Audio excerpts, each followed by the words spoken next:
क्या आपको पता है कि अगर हम 1 घंटे की सिटिंग करते हैं तो हम 2 घंटे अपनी लाइफ से कम कर रहे हैं। और हम लोग तो अपना मोस्ट ऑफ द टाइम जो है दिन में सिटिंग की पोजीशन में होते हैं। सुबह उठते ही हम लोग टॉयलेट में जाते हैं वेस्टर्न पोर्ट पे, उसके बाद हम लोग ब्रेकफास्ट करते हैं तो वो भी हम लोग चेयर पे बैठ के करते हैं, सिटिंग पोजीशन होती है। उसके बाद हम लोग ऑफिस में जा रहे होते हैं, अपने कार में, अपने कोई भी ट्रांसपोर्ट यूज़ कर रहे हैं, वो भी सिटिंग पोजीशन। फिर हम लोग जाके काम कर रहे होते हैं ऑफिस में, सिटिंग में। अगेन हम लोग फिर घर पे वापस आते हैं ऑफिस से, तो आके हम लोग खाना खाते हैं, जो भी है वो भी हम लोग सिटिंग पोजीशन में करते हैं। उसके बाद हम लोगों ने डिनर के बाद हम अपना फ़ोन यूज़ कर रहे हैं या टीवी देख रहे हैं फैमिली के साथ, तो वो भी लेट के या हम लोग बैठ कर ही देखते हैं। तो गाइस बहुत ज़्यादा सिटिंग हो रही है हमारे लाइफ में, और मैं आपके साथ आज इस वीडियो में सिटिंग से जो होने वाली प्रॉब्लम्स हैं, क्या क्या हमें प्रॉब्लम हो सकती हैं टू मच सिटिंग से, तो उनके बारे में डिस्कशन करूँगी। मैं यहाँ पर आज सिर्फ और सिर्फ प्रॉब्लम्स डिस्कस कर रही हूँ आप लोगों के साथ। एक नेक्स्ट वीडियो लेकर आऊँगी बहुत ही जल्दी, जिसमें मैं आपको उन प्रॉब्लम्स का सल्यूशन बताऊँगी कि हम लोग कैसे अपनी लॉन्ग सिटिंग को जो है उसके नुकसान, जो उसके कॉन्सिक्वेंसेस जो हो रहे हैं हमारी हेल्थ पे, उसको कैसे कॉम्पनसेट कर सकते हैं।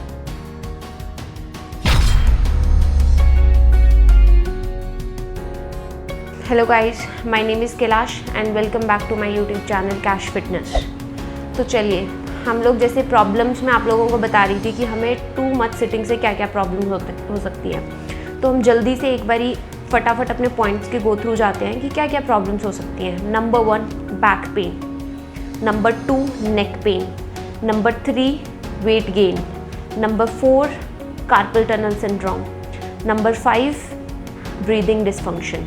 शुरू करते हैं अपने पॉइंट्स। Number 1 back pain. जब हम लोग बैठे होते हैं चेयर पे, जैसे सपोज अभी मैं बैठी हूँ, तो मेरी जो लोअर बॉडी के जो मसल्स हैं वो सारे लिटरली टर्न्ड ऑफ हैं, और वही मसल हमारी जो ट्रंक, हमारी जो स्पाइन, उसको सपोर्ट करने के लिए इम्पॉर्टेंट है।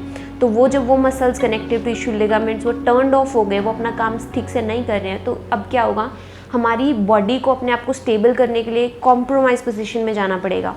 अब या तो मैं क्या करूँगी, आप ऑफिस में देख सकते हो अपने, या कहीं पर भी, तो या तो मैं बहुत ज़्यादा ऐसे होकर बैठ जाऊँगी, या फिर मैं ओवर एक्सटेंडेड के पोजीशन में चली जाऊँगी कि मेरी बैक जो है ओवर एक्सटेंड हो गई, या तो पोस्टीरियर टिल्ट में जाएगी मेरी बॉडी या फिर एंटीरियर टिल्ट में।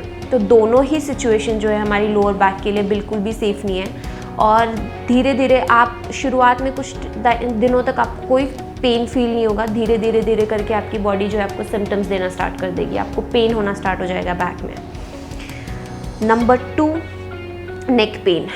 नेक पेन की अगर मैं बात करूं तो ये बहुत कॉमन होता है, मतलब सिटिंग जॉब वालों के साथ। उनमें क्या होता है कि हम लोग एक लंबे समय तक अपने पोस्चर को ठीक करके नहीं बैठ सकते। आप अपने अराउंड अपने कोवर्कर्स को देखोगे तो उनका कुछ पोस्चर इस तरीके से आपको दिखने को मिलेगा कि जिसमें उनकी बैक जो है वो राउंड शेप में चली गई है, एंड उनका जो नेक है, जो उनका हेड है, वो फॉरवर्ड पोजीशन में चला गया है। मतलब कि उनका जो हेड है वो अब, उनका जो कान और उनका जो शोल्डर है वो एक लाइन में नहीं है। उनका पोस्चर कुछ इस तरीके का होता है कि उनकी बैक जो है राउंड हो गई है, एंड उनका हेड जो है आगे की तरफ फॉरवर्ड जा रहा है।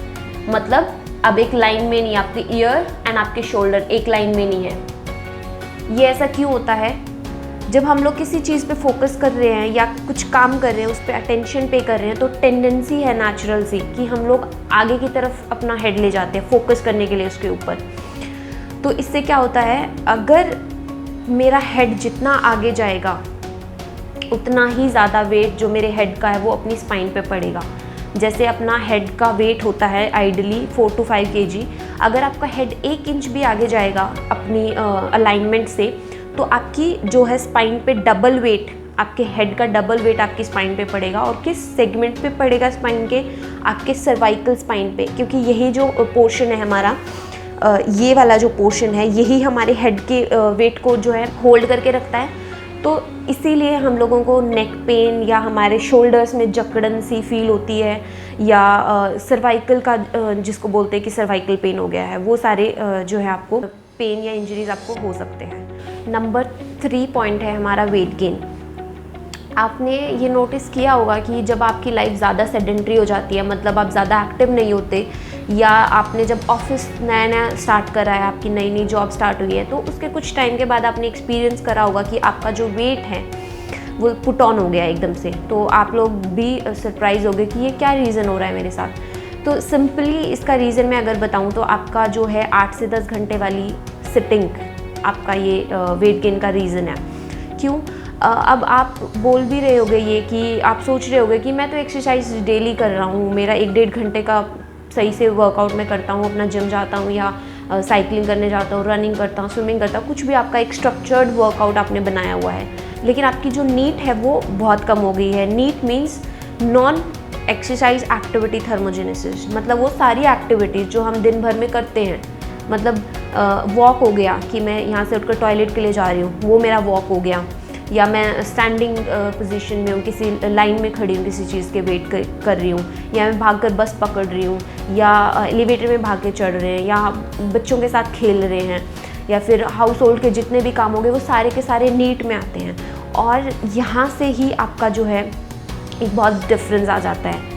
कैसे कि नीट से हम लोग बहुत ज़्यादा कैलोरीज बर्न कर सकते हैं, लेकिन अब आपकी 8 से 10 घंटे की जॉब हो गई है तो आप ये सारी एक्टिविटीज़ बहुत कम करने लगे हो।